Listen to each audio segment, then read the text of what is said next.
A história de Sakyamuni Buda. A tribo Sakya, governada pelo rei Suddhodana Gautama, vivia na encosta sul do Himalaia, ao longo do rio Rohini.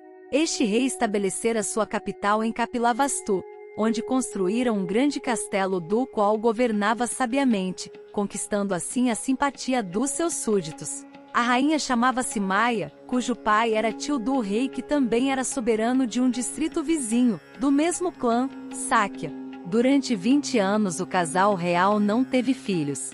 Entretanto, uma noite a rainha Maya ficou grávida quando viu num sonho um elefante branco entrar em seu ventre através da axila direita. Com a notícia, o rei e o povo esperaram com incontida ansiedade o nascimento do príncipe. Atendendo à tradição, a rainha voltou à casa paterna para dar à luz, ficando a meio caminho nos jardins de Lumbini para repousar, num alegre e bonito dia de primavera. Maravilhada com a beleza das flores de azoca, ela estendeu seu braço direito para apanhar um ramo, e ao fazer este movimento deu à luz a um príncipe. Todos manifestaram sua sincera alegria com a glória da rainha e seu filho. Céu e terra se regozijaram. Era o dia 8 de abril. Sentindo uma imensa alegria, o rei chamou seu filho de Siddhartha, que significa aquele que realiza seus desejos.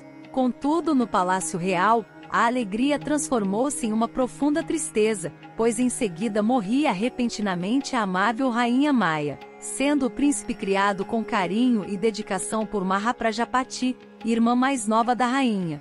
Um ermitão Asita que vivia nas montanhas próximas, vendo um brilho ao redor do castelo e julgando isso um bom presságio, desceu até o palácio onde lhe foi apresentada a criança. Predisse então: este príncipe, se permanecer no palácio, após a juventude, tornar-se-á um grande rei e governará o mundo todo. Porém, se abandonar a vida palaciana e abraçar a vida religiosa, tornar-se-á um Buda, o salvador do mundo.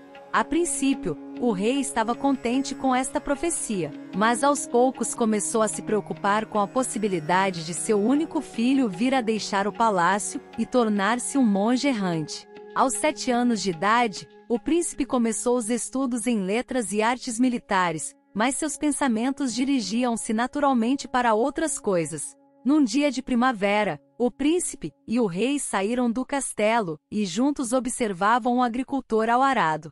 De repente, o príncipe viu um pássaro descer ao solo e apanhar um pequeno verme revolvido pelo arado do lavrador. Entristecido, sentou-se à sombra de uma árvore e refletiu sobre o acontecido, murmurando a si mesmo: "Oh, por que todos os seres vivos se matam uns aos outros?" Ele, que havia perdido sua mãe logo depois do nascimento, encontrava-se profundamente tocado pela tragédia destes pequenos seres. Esta ferida espiritual aprofundava-se cada vez mais à medida que ele crescia.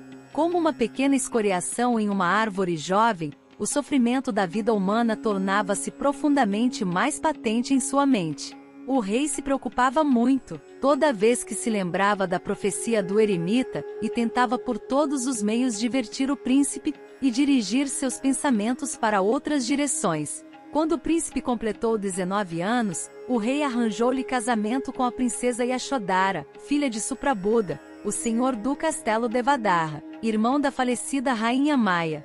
Durante 10 anos em diferentes palácios, um para a primavera, um para o outono e outro para a estação chuvosa, o príncipe viveu mergulhado nas rodas de música, danças e prazeres, mas sempre seus pensamentos voltavam para o problema do sofrimento, quando tentava, de forma melancólica, compreender o verdadeiro significado da vida humana. As glórias do palácio, este corpo saudável, esta alegre juventude. O que significam para mim? Pensava ele. Um dia, poderemos estar doentes, ficaremos velhos, da morte não há escapatória. Orgulho da juventude, orgulho da saúde, orgulho da existência. Todas as pessoas sensatas deveriam deixá-los de lado. Um homem lutando pela existência procurará naturalmente auxílio. Há 2 maneiras de se buscar auxílio, a correta e a errada.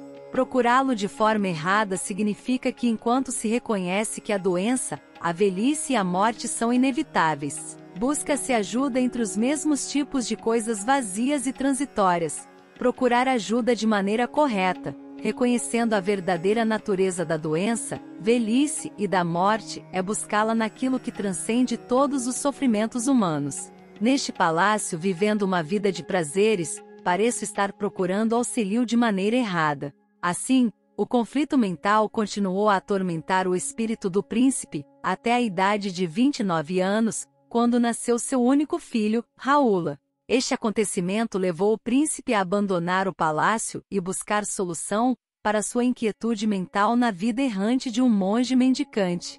Tomada a decisão, abandonou o castelo em companhia de seu único criado, de nome Chandaka, montado em seu cavalo branco Kantala.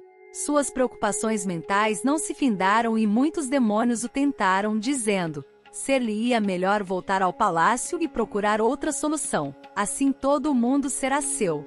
Todavia, ele soube silenciar os demônios com a convicção de que nada mundano poderia jamais satisfazê-lo. Assim, raspou a cabeça e dirigiu-se para o sul com uma tigela de monge mendicante na mão.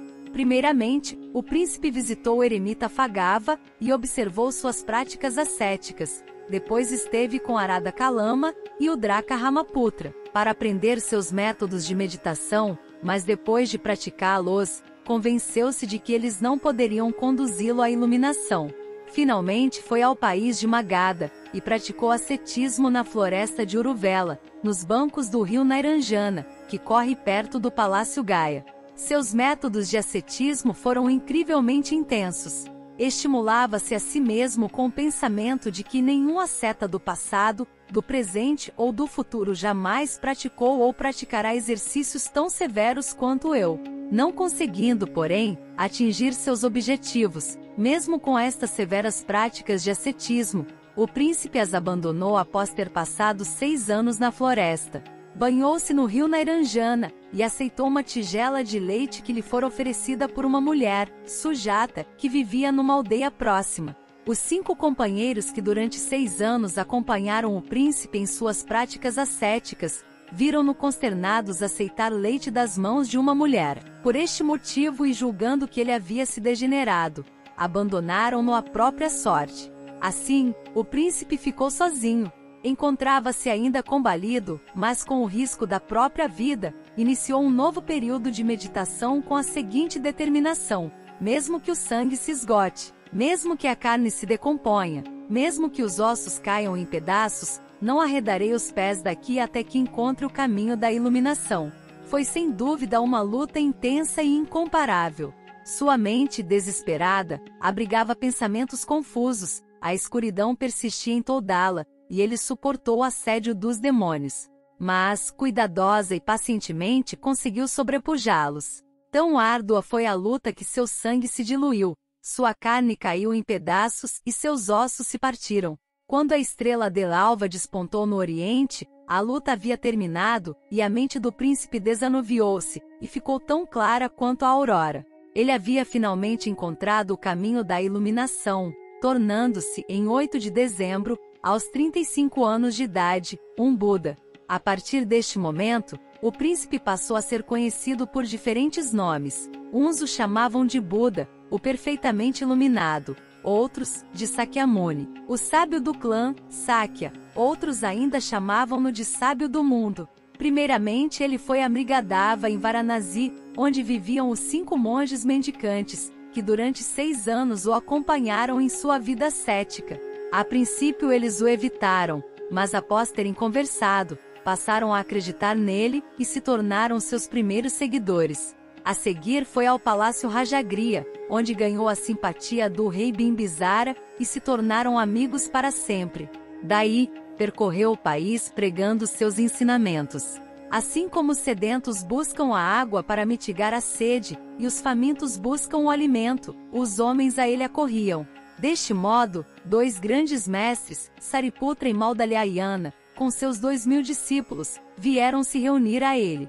A princípio, o pai de Buda, o rei Suddhodana, que ainda intimamente sofria com a decisão tomada por seu filho em deixar o palácio, não lhe deu ouvidos. Mas depois tornou-se seu mais fiel discípulo.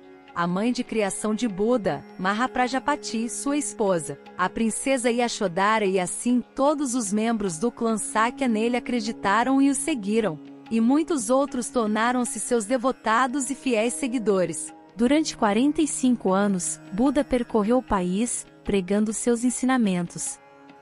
Aos 80 anos de idade, em Vaisali, que ficava no seu caminho para Charavasti vindo de Rajagriha, ficou muito doente e predisse que dentro de 3 meses ele estaria adentrando o Nirvana.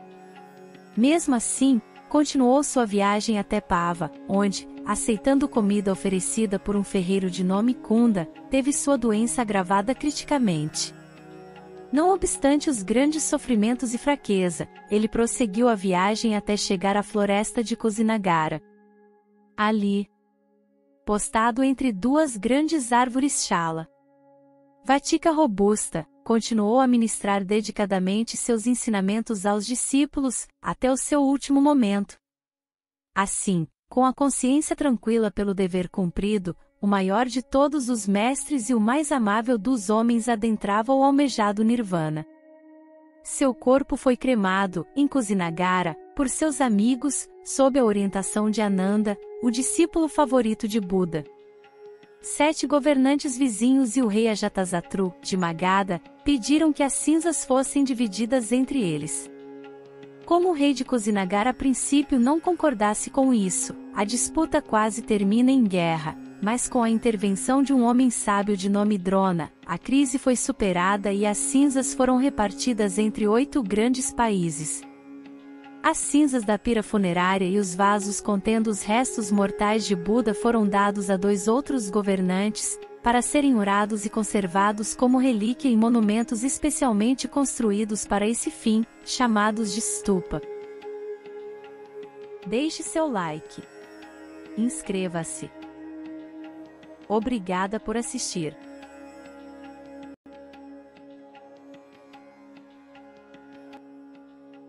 Namastê!